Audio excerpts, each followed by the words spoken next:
In this video, we're going to talk about visual acuity testing, or how to test someone's vision.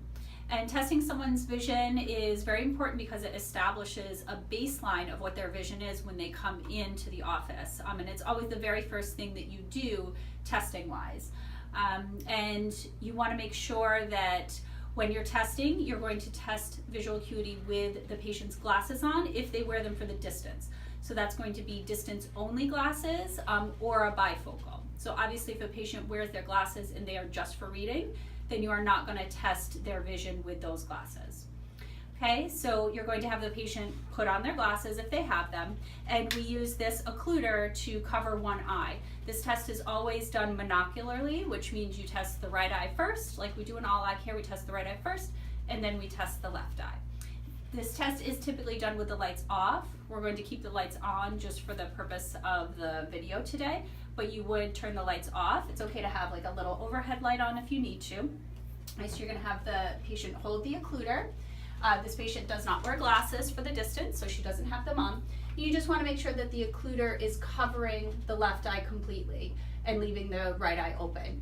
It's important that you watch the patient, and especially during the testing that you watch them closely to make sure that this is not over to the side, that it's not tilted, that they're not kind of peeking around the side. Because if a patient has poor vision in one eye, especially if it's a child, they will tend to move their head or the occluder to try to see around the occluder because it's going to be hard for them to see.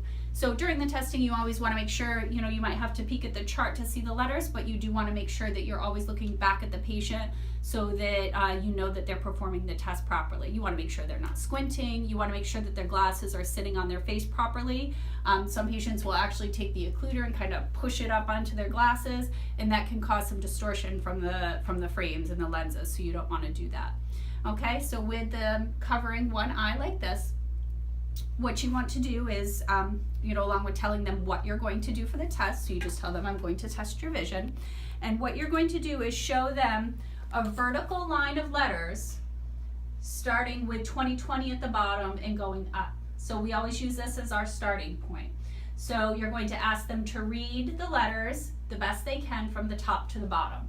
Okay? So in this situation, say they say Z, D, B, and then they can't see the rest. What you're going to do is go to the smallest letter that they were able to see and then turn it into a horizontal. So if they said ZDB, you're going to go to the 20/30 line and show them that line. Okay? Now you're going to ask them to read this full line. So go ahead, read the line, EGZHV. Okay?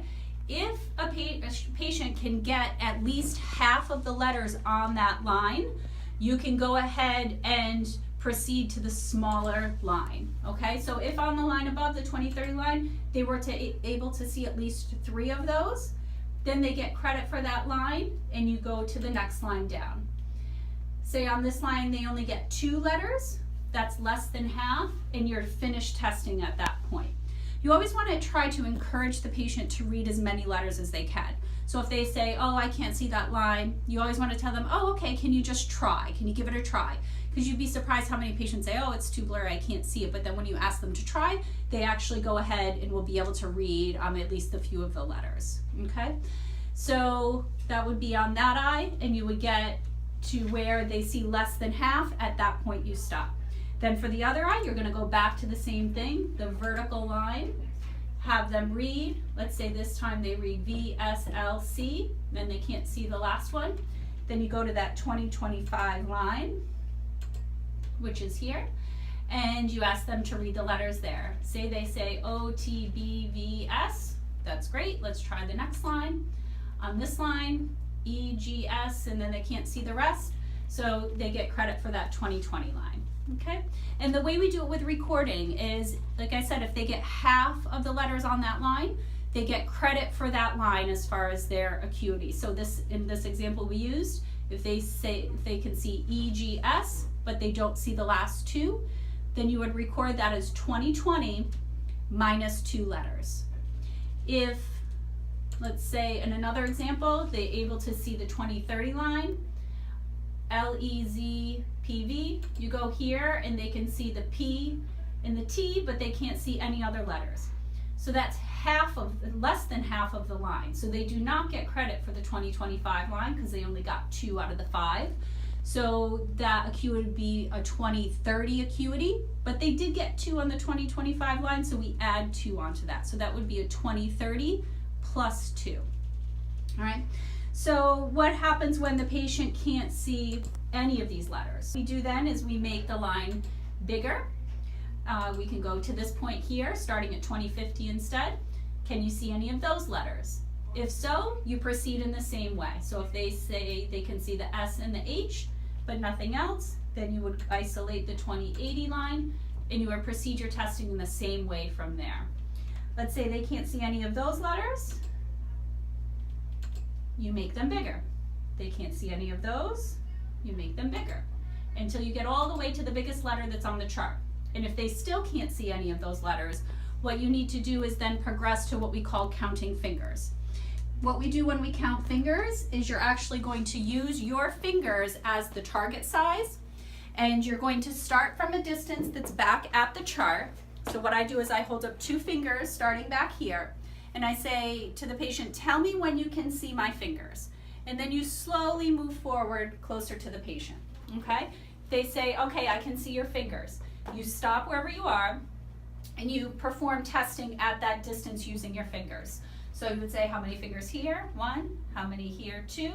How many here? 5. Okay, so they can count your fingers at this distance. And this distance would be estimated about 5 feet from the patient. So you would record that as counting fingers at 5 feet, okay? Let's say they can't see your fingers. So you progress in here, you move close to the patient, they are unable to see your fingers, and at this point they would still have their occluder here, okay? You come in, no, they can't see any of those fingers. What I do at that point is I get rid of the occluder, and I now have them cover their eye with their hand. So can you cover your left eye for me? So no fingers here they can see. Then we progress to hand motion testing. So we want to see, can they see motion? They can't count the fingers, but can they see my hand moving? So I just ask them, can you see my hand moving? If they say yes, and I say, well, tell me when it stops. I keep going for a second and then I stop. They say, yes, it stopped. I say, well, now tell me when it starts again. And I wait a second and then I start back up again. Yes, it started. So now I'm confident that they can see my hand moving, and you would record that as hand motion. Okay, you want to be careful with that you don't have a bracelet or something that makes noise, because obviously if I'm doing that and you hear the little jingle, they're going to know that you're moving your hand. So be careful with that. Let's say you're moving your hand, they say, I don't see any motion at all. Then you want to determine if they can see a light. So again, we would have the testing on. You can turn the lights on to do counting fingers if you need to make the room a little brighter, but then back off for testing whether or not they can see the light. So again, with their hand covering it this way, and this is just because if you have the occluder instead, they can sometimes see the light and the motion around the edges of the occluder. So we want a nice tight occlusion there, so you use a hand. So again, you have them look straight ahead and you say, tell me if you see a light turn on, okay? And then I shine it in their eyes like this. So if they say, yes, I see the light. Okay, well tell me when the light is gone. I wait a second and then I pull it away. I say, okay, the light's gone. Again, repeat it. Okay, tell me when it comes back on. I see the light. Okay, so that then you can be confident that they can see light, and you would record that as light perception. If they cannot see the light, then you would record that as no light perception, which would be NLP. Okay, so let's just practice that now. You can put your hand out.